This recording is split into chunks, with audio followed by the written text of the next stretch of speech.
Okay, we're going to talk about the Scythians, or what a lot of the Greeks talked about the Scythians, but we know in a modern day there were a lot of tribal people over there, or actual whole groups and communities of people, such as the Massagetæ, the Sarmatians, and Tocharians, and so on, and people of the Far East. This is one representation of it, and I swear it reminds me of Egyptologist 7, but here you can see that she's wearing these fur boots, but I've showed a recent video where they show a ceremonial funerary boots that they're wearing, and they're quite intricate. Even today, people would be like, wow, like snap.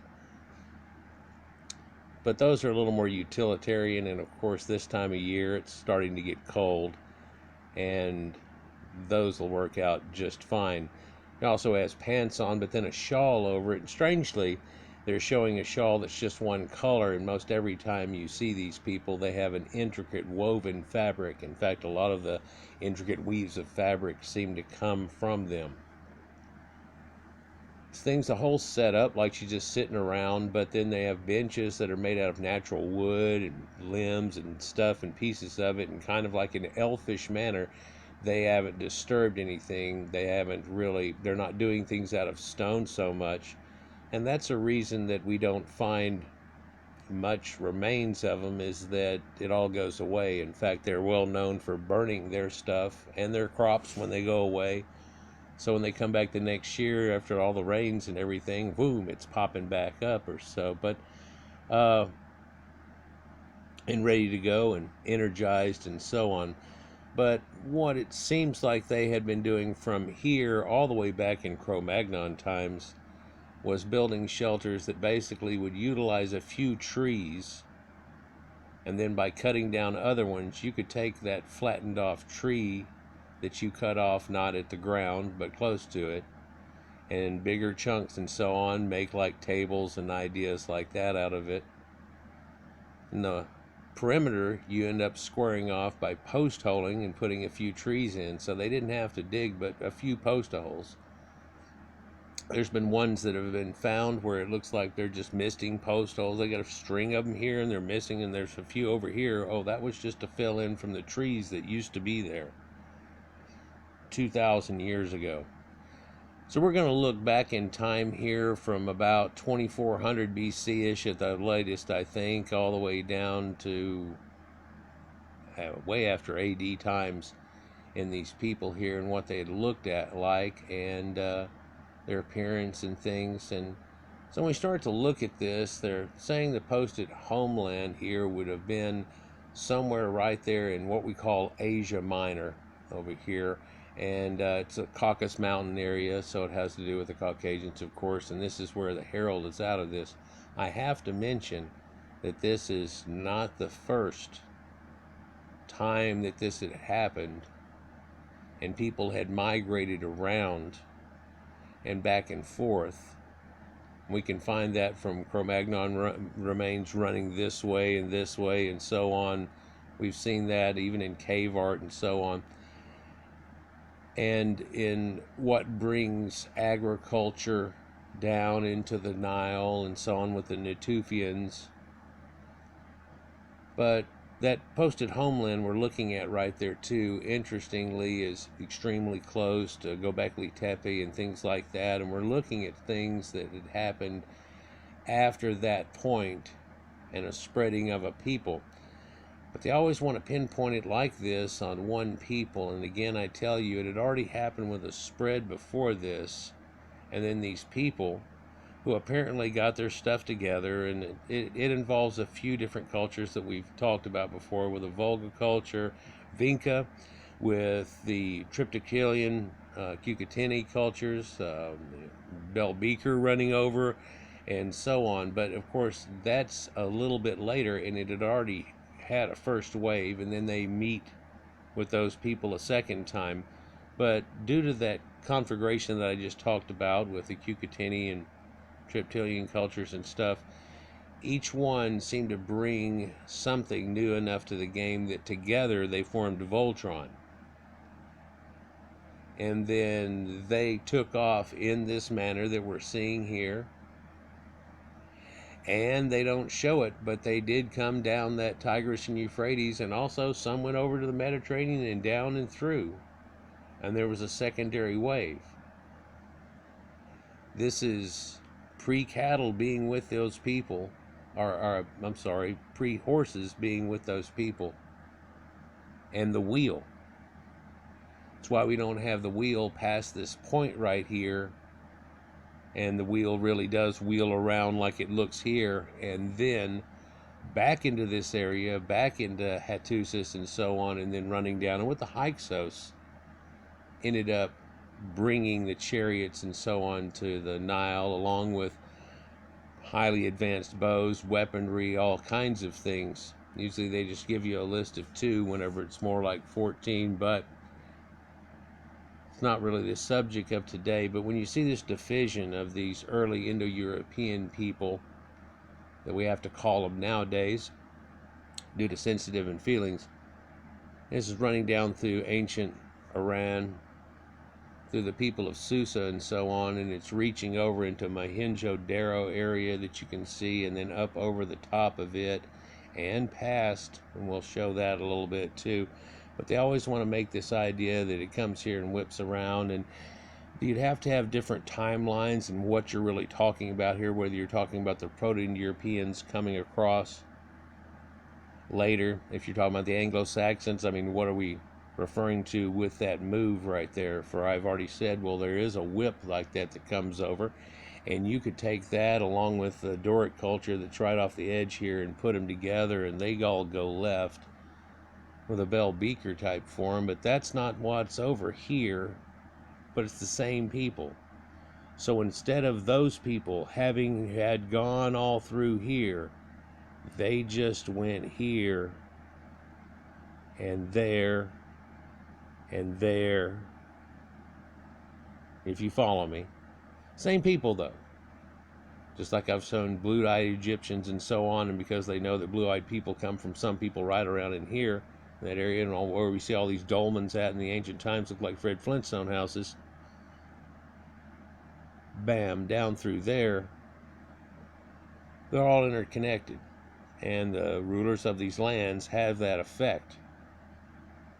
And the people that bring more civilization have that effect. And the strange thing is, we're talking about Scythians. And of course, at the time of Greeks and their high culture, everybody's a barbarian that doesn't speak Greek, or if they grow beards other than their hoity-toity people. You notice in the Greeks, it's only their people like Socrates and all these intellectuals, if you will.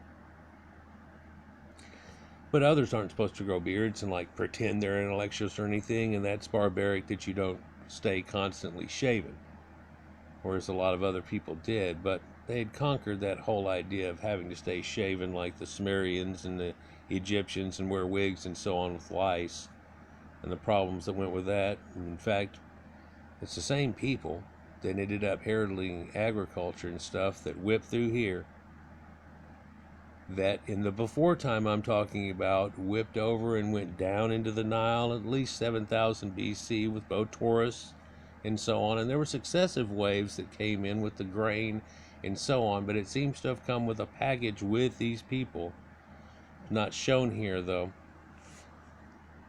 So we'd have to be looking at this at a certain time, and we're going to show connectives and where some of those arrows go as we go through this here, and veer a little bit more into Asia, if you will.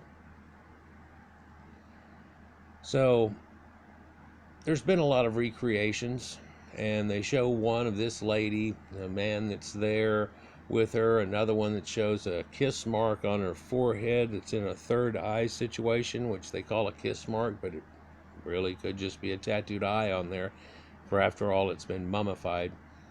They show her with green eyes, and she reminds me from something from some 1960s movie, 70s movie, whenever I was growing up when I was a kid, that used to be on somehow.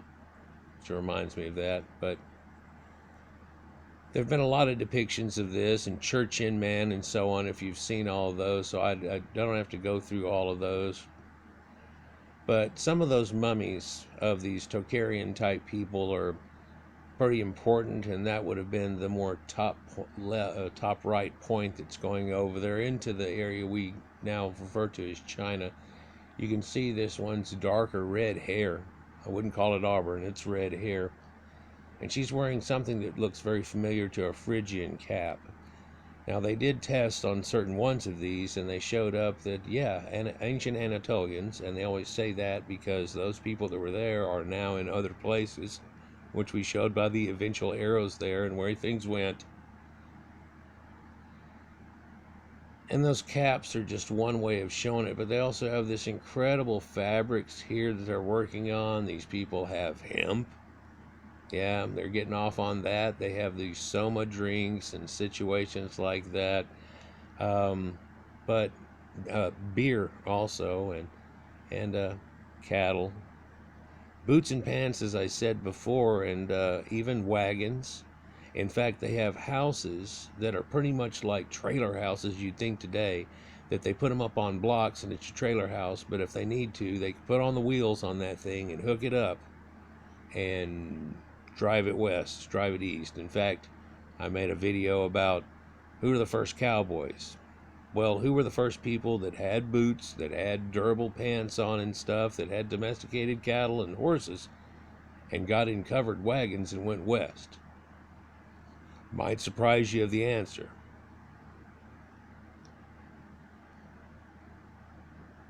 So, quite a few of these. Princess of Lulan, some of these were on exhibit at different times and shown people and stuff. And I guess one here that's real poignant to show is that she's got that Phrygian type cap, but then she's got all these other accoutrements with her, makes her a shaman type person.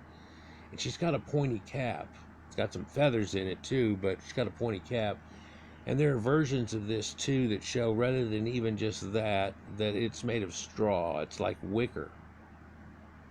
And it really looks something that you would think of as a witch. But due to the mummification, looking at her, you can tell she was not something, wicked and green.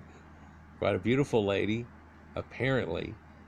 But on that wicker cap, they used to stick these golden helmets that are extremely pointy, and we've seen them. They found 4 of them in Germany and Switzerland, and they actually have a metonic cycle clock that's on them that show the cycles of the moon and the sun, the 18-year cycle of the moon, and every eclipse coming up and everything. It took somebody looking at it and going, well, they're a little different than each other, and what's this?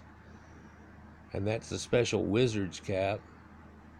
Of course, the word mage comes from these areas just a little south of here, but in this same grouping of people in Iran, where that showed from before, there's quite a few of these mummies, and we don't have to go over a lot of them. These people are tattooed also. But when you look at other art that's in that same area, in fact, these are frescoes from the Bel Kizik or Klik grottos near Tarim Basin.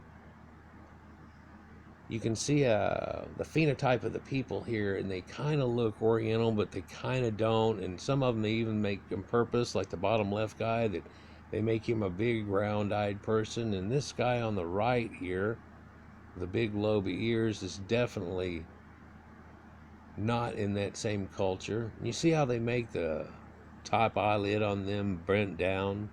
Even when you look at the very top guy up here, and he looks like or whatever, they have that little extra curl that's right there from his brow. It's also the concept of facial hair going on here, right? And this pulling back of your hair in a cue back is not something that's unique to them. Some other artistic points show this, and you can just basically tell that that's not a people of that area. So I'll tell you what this is. This is Gutauma Budda talking to another priest and enlightening him and showing him a secret hand sign that's come down through the ages. Guess which one's Gutauma Budda? I know you're led to believe it's the one on the right, but the one on the right's going, and praising the situation. The one on the left is showing you that okay type symbol, which you can see variations of that, and the one with two fingers that Jesus Christ does, and so on, that have sacred meanings to them, going way back when. But he's dark reddish haired too, and blue eyed. And you see how the top of his eyes do that wiggle thing? Or his eyelids, the way that they want to show it. So that hand symbol becomes important, and you can find it drifting along with other symbols quite a few places. Here's one. And these guys are coming to help give praise, and if you look at them, they look a little mixedy, almost Mongolish, but this guy on the right's got red hair and blue eyes. So in some of this art, they're trying to show a blend. You look at their fancy clothes, like I was talking about, and all these fabrics that are shown here. It's quite the thing.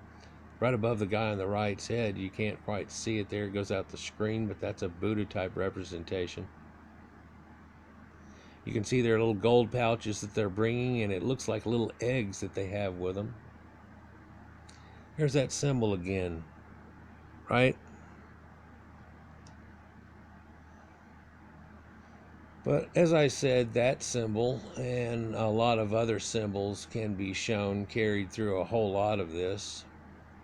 Then you get a mixed look like this on something, and these people that used to make gold masks. You can see this all the way into the Greeks, but you can see a fetish for it even in the Egyptians, of course, and their fine accoutrement. These people are incredibly good with gold working and gem working and so on too. But this is just a representation, and even though you're looking at it with a phenotype like that, you can tell that the nose has wholly been crushed in, right? Like, just crushed in. He's got a mustache. He's got a little twid at the end, not too much though, but has anybody ever seen a zebra striped ruby red mustache? And it's gold and garnet or rubies. He's got a line around his chin that are also rubies that are going on here, and both his eyes are rubies, so it's just a representation. If you were to see this same thing done in lapis lazuli, it'd make more sense with the Iranians and stuff that are down below. But hey, these people were known for these gemstones up here. But someone said these gemstones right here came from Sri Lanka. And so this is along that old ancient Silk Road before there ever was a Silk Road in Marco Polo. And there are connections going that way too. A lot of mythology too is connected to this. Griffins and all of that goes on.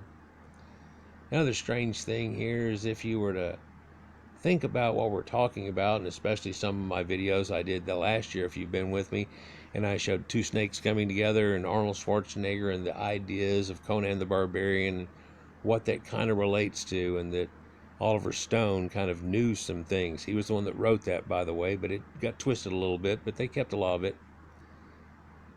Anyhow, you'd think that would be, quick, get to the chopper now, looking type guy, but you'll find that there's something that looks a little more Sylvester Stallone.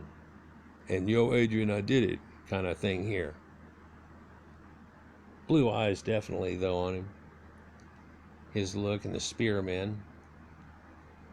Here's an infant mummy from about the 8th century BC or so, and you can see the intricate fabric and the coloration and how, if this is that old, look at the coloration on this stuff. But also look at the hair that mummified mummy has, and it also has some tufts of fabric coming out of its nose, but also lapis lazuli rocks over the eyes. If you wet them, they would look real blue, like the blue cowling over the hair and stripes on the robe that's there. This youngster. So this is a depiction on the wall that some people call the Tocharian donors.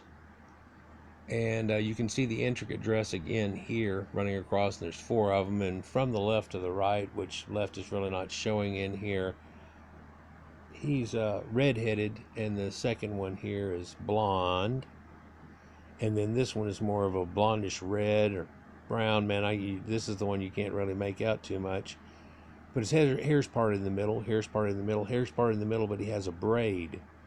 And then here's one that a lot of people say might even be a woman, and it has blondish hair and it's braided. It's parted in the middle. And those are on the wall about 6th century AD.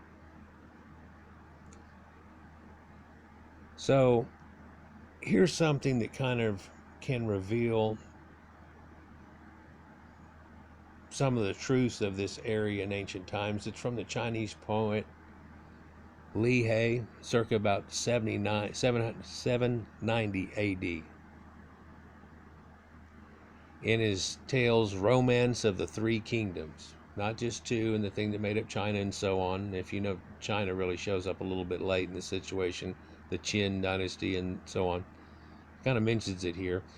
General Lu, the valiant-hearted, riding alone on scarlet hare, it says, but I believe that's mare, scarlet horse, scarlet mare, out the gates of Qin to weep at gold grain mound by funeral trees. Inscrutable that vaulted azure arching over earth, so the sky, this is the way the world wags in our 9 provinces. So talking about the whole area over there, and this is the way the yin and yang of the world wags. Gleaming ore from Scarlet Hill, hero of our time, green-eyed general, you well know the will of heaven.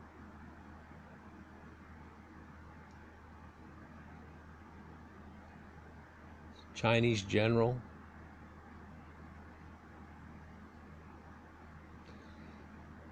So whenever I think of this, it makes me think of Big Trouble in Little China. I know this is a far stretch for y'all, but Big Trouble in Little China, have you ever seen the movie? Well, there's Lopan there, and he's this undead guy that's going to come back and so and everything, and it sets off the whole mark.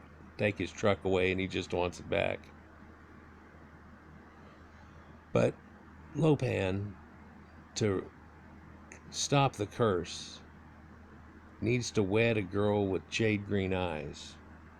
And so that one girl that they find at the airport that's supposed to be with his buddy here ends up taken by the guys, and then they're trying to get him back. They bring a green-eyed girl with them, that Lacey Law or whatever her name was, that was Gracie Law, and she's got green eyes too. He wants both of them, but it all has to do with jade green eyes. These girls with green eyes.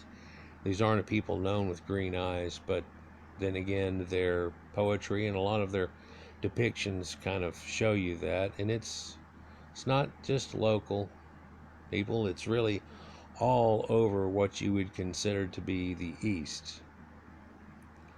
And what's up under that mound? Well, there are pyramids in China that look like the big mounds that we see all scattered across from there to here. And satellite pictures show you that there's 3 of them here, and they plant over on the top of them with a bunch of trees and stuff to try to block off that idea. And here's 4 or 5 in one shot, and even 3 that make out Orion there that looks like 2 that same size and 1 smaller. But they've been planted on and hidden around with trees a little bit too, and so on. In fact, Göbekli Tepe and those sites, it seems to be like you could plant anywhere. Why do you keep picking? There's 3 of them that have it just right on top of it, pistachio trees and all this. Doesn't make any sense. With all of it on there, you'd almost not see them here, but in the top right-hand corner, here we go again with them. And there are hundreds of them. In fact, I made a video, but I made the video taking pictures from C. Phapps. Well, I saw his video, and then I went and did the little part of it and part of his too, and put it together. If you watch my video or his, he just passed away a couple of weeks ago, if you haven't heard. And Chuck made a video where he just goes over and Google Earth, and he has that super duper version. He went over there and looked around, and over time he counts up like 133 of the pyramids. Oh, and then he finds another area and gets up over 207 or something. Is that what it comes to total? Or maybe that was the other area that's already been counted and he wasn't even looking there. He was just looking in one valley area that he goes from here.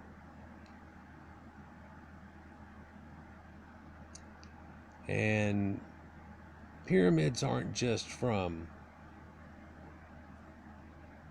Egypt like people think quite often. Quite often people don't know about all the other pyramids that are all over what we call Europe today. Greek pyramid that actually, using the same dating off they did the Great Pyramid and calibrated off of it, shows a little older. But then again, there was a wood piece found in the Great Pyramid that says that may be a little older. But then again, they're off on the dating by as much as 500 or 400 and something years, just by the kings that have been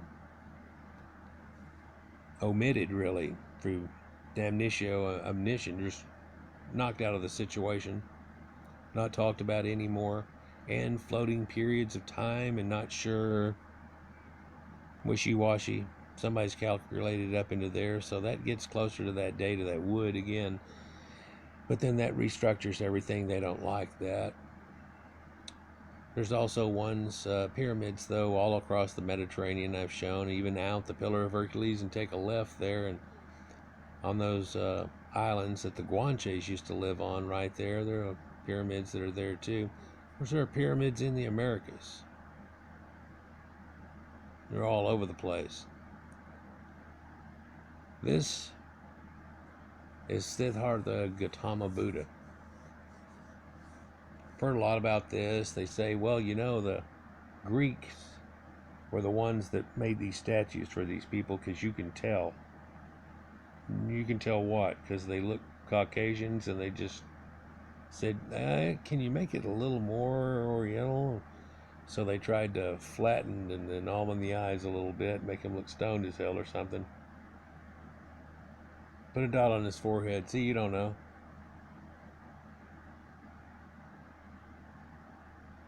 Pretty easy to see. They've also said that the Greeks probably made all those terracotta warrior statues and things like that, but I guess that's not for this video. Let's look at some of these temples here and these eyes with this little curl over it like I talked about that they show all over. I mean, you can find them in Okinawa and different places. In fact, you know that opening shot there that showed those 5 guys that are looking kind of weird, and the guy that was in blue that was old, had the long ears, and you could tell that he was more of a Caucasian phenotype. There's a temple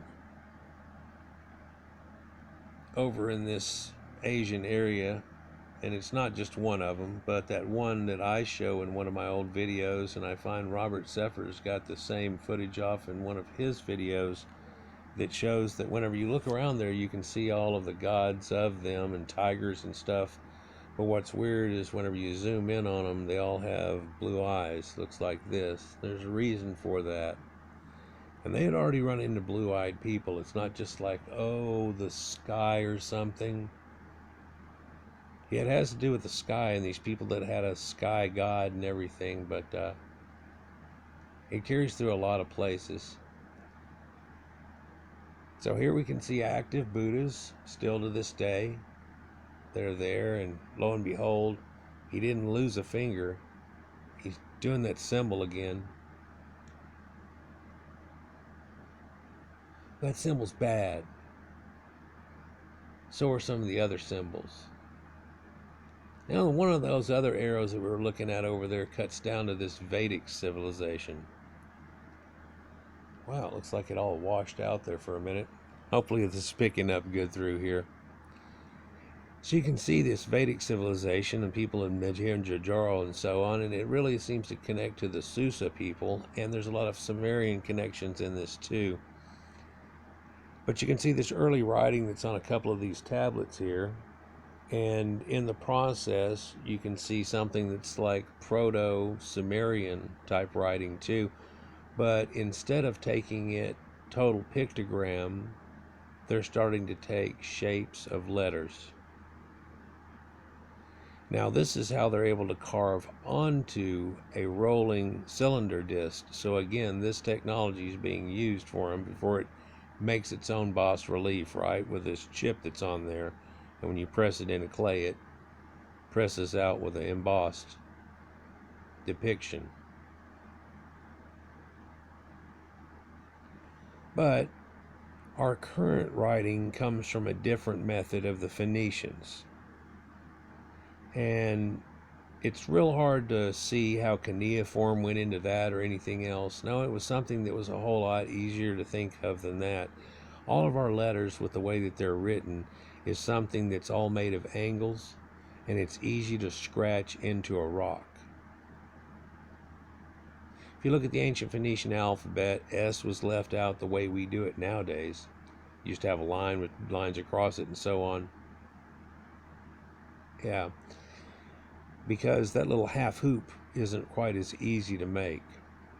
Of course, if you make a lowercase b and you throw it on its side there, that's either a sunrise or a sunset. A is Aleph, and if we flip it upside down, that's a bull. That's where that whole alpha, beta, alphabet comes from. That's another issue, but the reason that those are there and the runes are the way they are is because that's made for stonework as opposed to something else. You also notice that it says swastikas up in the corner here.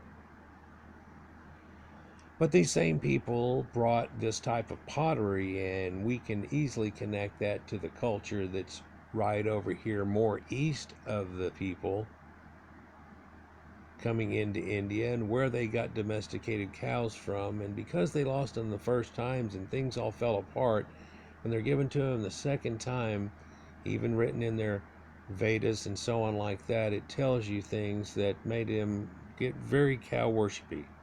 And we've seen a lot of cow worship, especially through the times of Taurus, but everywhere with this sacred bull and situation like that, and Apis bull and so on. But they took it to another level, and reincarnation and this idea and pulling bull together, and not to go too deep into it, they don't sacrifice these bulls. Brahma cattle, yeah, it's type of what we have now. You see them in rodeos a lot, have a flap on their neck. And we eat Brangus cattle. It's the Angus cattle crossbred with them. They get the best of both world situations. Cart that's being pulled behind this thing here in a jug. Person with the hat on. If you notice that hat, it had a couple of little horns on it. Looks like those Sumerian horns are so that we see on a lot of those massive Inky and so on. And a lot of people miss that effect. There are horns on this too, but they're made out of more of like an ibex antelope type thing with its curved thing than a regular cow horns like the ones that you see on the left, because you can see they're swirled, kind of like unicorn horns if you think of it. Although the unicorn is the thing in the top left that's poking his head in. That's the one-horned rhino. Top right is a elephant. Just out the edge of the picture right over here is a guy, but it's just pretty much a stick man. This thing's pretty small here. And then you have a thing that some people call a lion, but that's a tiger, and they have the stripes that's into it. And we're over here where tigers will show up. We're past the tigress well, and all the northern lions haven't died off yet. They're still in places. In fact, in Greece, they still had a few left that were natural lions, this Barbary type lion that's out of Africa.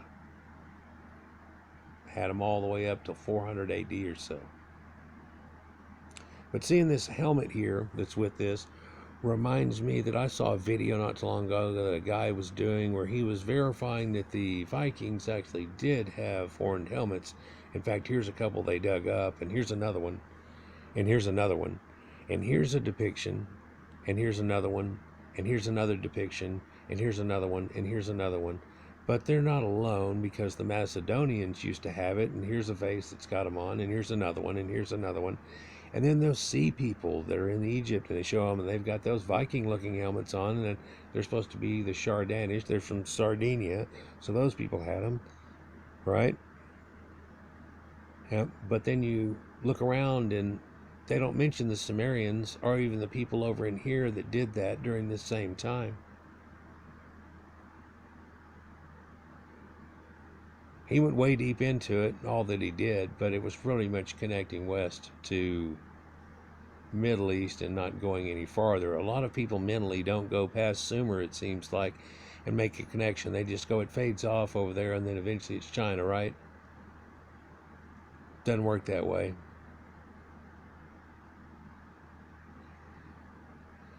So this is Mohenjo Daro, and you can tell it's made out of fine brickwork, and if you'll look, they're made kind of like our brickwork that today that we have on our houses, where they're crossed up on each other and cross-slabbed into each other, giving extra strength, mortar in them and such. And this place is huge, but it just got left. It just dropped away. This is another site called Lothal. At 2400 BC, it was rocking and stuff, then all of a sudden it went away, and researchers have now realized that something bad happened, and all of a sudden the river didn't run here anymore. Strangely, that date almost coincides exactly with the same problem, which was the opposite, it seems, a great flood in Sumer that got recorded and eventually down to us as the tale in our Bible. But there's an earlier tale than that that probably goes with the Younger Dryas event. Not to go off in that situation, but you can see this fancy brickwork that's all on these people. In Susa, and those people that had come down from there. Well, is there any other evidence? Well, there's actually a lot of it. I'll just, give you a couple of representations here in a minute, but look at this fine brickwork. I mean, it really, at its age, incredibly nice. Fired bricks and so on. So where can we find parts of it? Well, the Rig Veda itself, amazingly, tells you the tale of them coming down and getting it all together again. It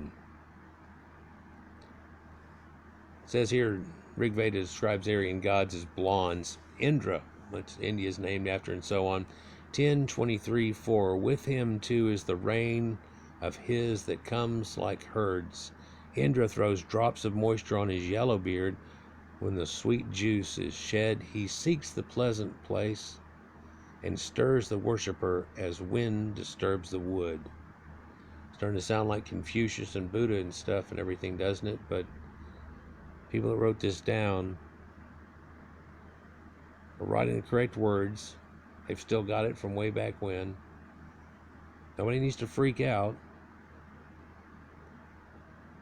Indra 10:96:8. At the swift draught, the Soma drinker waxed in might. The iron one with yellow beard and yellow hair.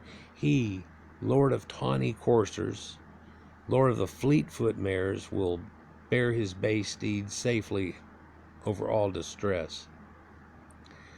Lord of tawny coursers. Tawny is to become reddened. It's an expression that's been used up until modern time. Tanned. It's reddened, though. In the Bible, it's used as that. It's kind of this red and tan situation. Caucasians get it a lot, when they get tanned. And they even say, again, his bay steed safely over. So this is the same thing. Coursers is like that. Lord of the fleet-foot mares. Yellow beard and hair. Indra, O Lord of all men, fair of cheek, rejoice in the gladdening louds, present thee these drink offerings. Well, that makes me want to go up to the middle one again with the Soma drinker. Soma is a mixture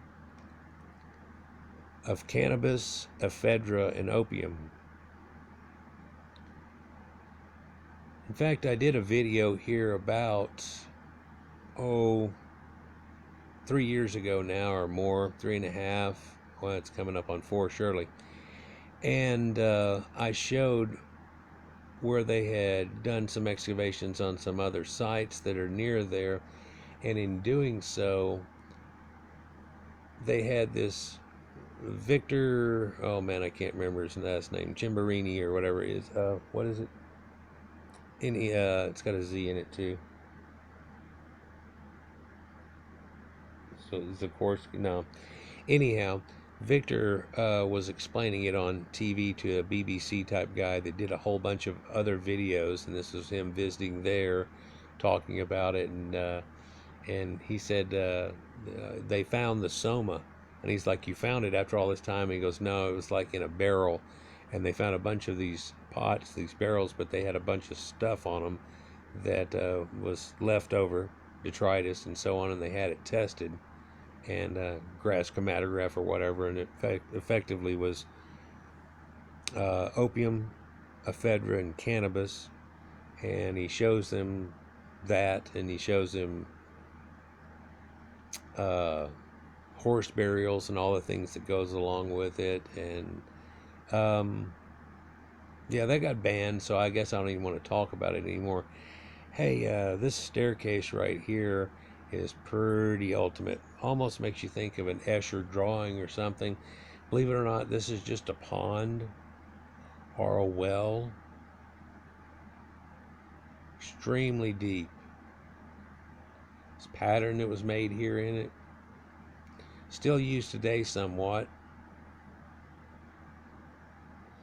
It's like over 100 foot deep, or they say it's close to 100 foot deep, and it gets over 100 whenever it goes down a little bit. So it's like 90 something feet on average. When there's been a little rain and the groundwater gets up, it gets to be 100 or so, and gets real up close to that ledge down there at the green water. And the ledge, which looks like it's 3 steps down right now, but it'll get up higher than that supposedly. But really pretty much has stayed constant. And it's been a wellspring for the people of the area compared to them losing rivers in other places. Something had happened before then too, with a meteor strike out in the Gulf that's there that looks like it predates this. It caused another problem too, and the destruction of Dilmun and so on, and changed the whole look of the Gulf. In fact, there's satellite shots where you can see chevrons where it basically washed ashore and then pulled across and then went back out. That's for another video. So looking at these great brickworks and stoneworks that are in India, well, every time I see this one, I think of the fact this has got this double wheel thing on top, and if you were to hook up ropes to it and everything and get a counterweight going in the inside of this, you could sure do something with machinery into it.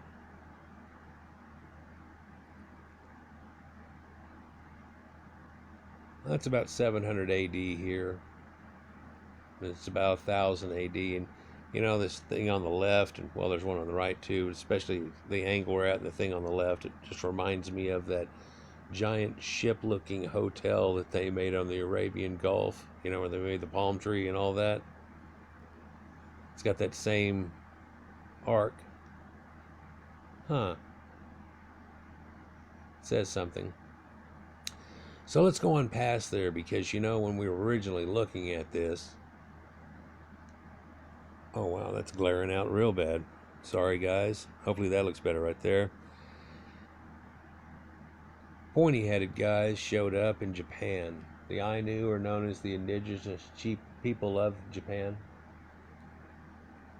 So instead of that arrow that curved down or across the top of India, that next one that went a little farther there. So we're hitting it from all angles. Are these looking people here? And of course the one telling thing is the facial hair. Normally people don't have, well, people of Japanese descent have a lack of facial hair, let's just say that. Without some or partial admixing, they have very little facial hair. That makes you think strange about all those shows that you've shown, and all these guys that have the chin beards going on, and Confucius and all those ideas, doesn't it? But you can look at the phenotype, especially in the males that are here, because they've been married into and admixed now, and their son's over here on the right, and that phenotype, and it doesn't look what you would think of as a Japanese person. People were persecuted up until a modern time. Now they finally got their just due. Apparently they've been recognized. Something China could probably do with the Uyghurs, but Here's another look at guy here, and if you look at him, you'd almost think he's Cro-Magnon type or something. But another thing that I didn't mention up until now is slightly curly hair rather than just straight hair. They're associated with these people, but look at that phenotype. And if I was to say they found a Cro-Magnon, you could go with it a lot more than I tell you these Japanese.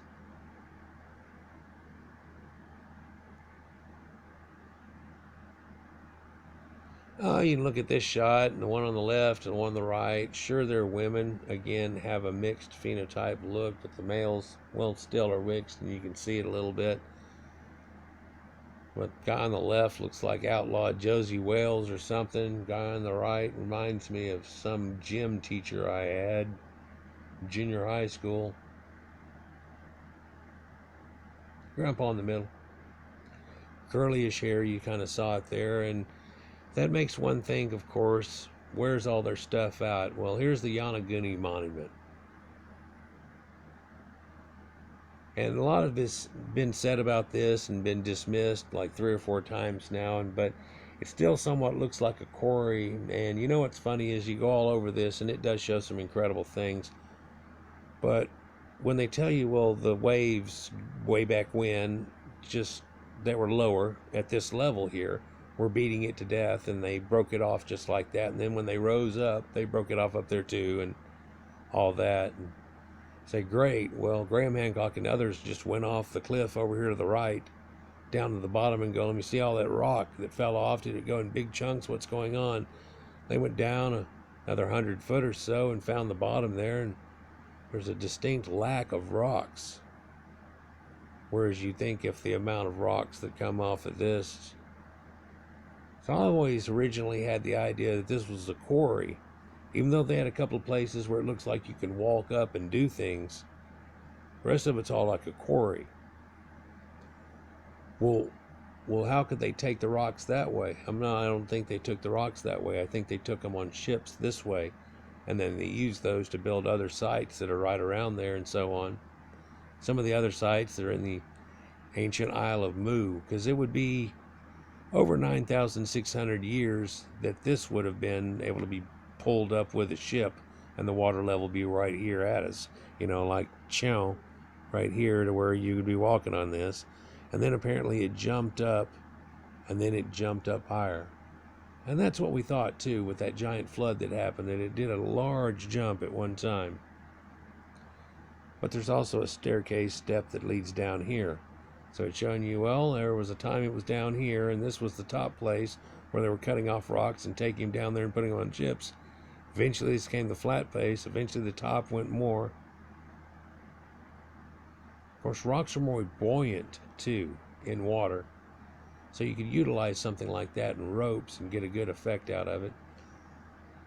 I know lots been said about this, so I just don't want to go off too much about it, but to me, if it's anything, it's a quarry. And I know there's a staircase right over here that leads up like they're talking about, and that passed through in these other places, and that notched rock thing. But I think that's showing signs of quarrying at best. Like, this is a rock that's well known, that's just sheared off, and it's perfectly cut and everything, and they're like, come on. And I agree, but that looks more like something that's been quarried a little bit.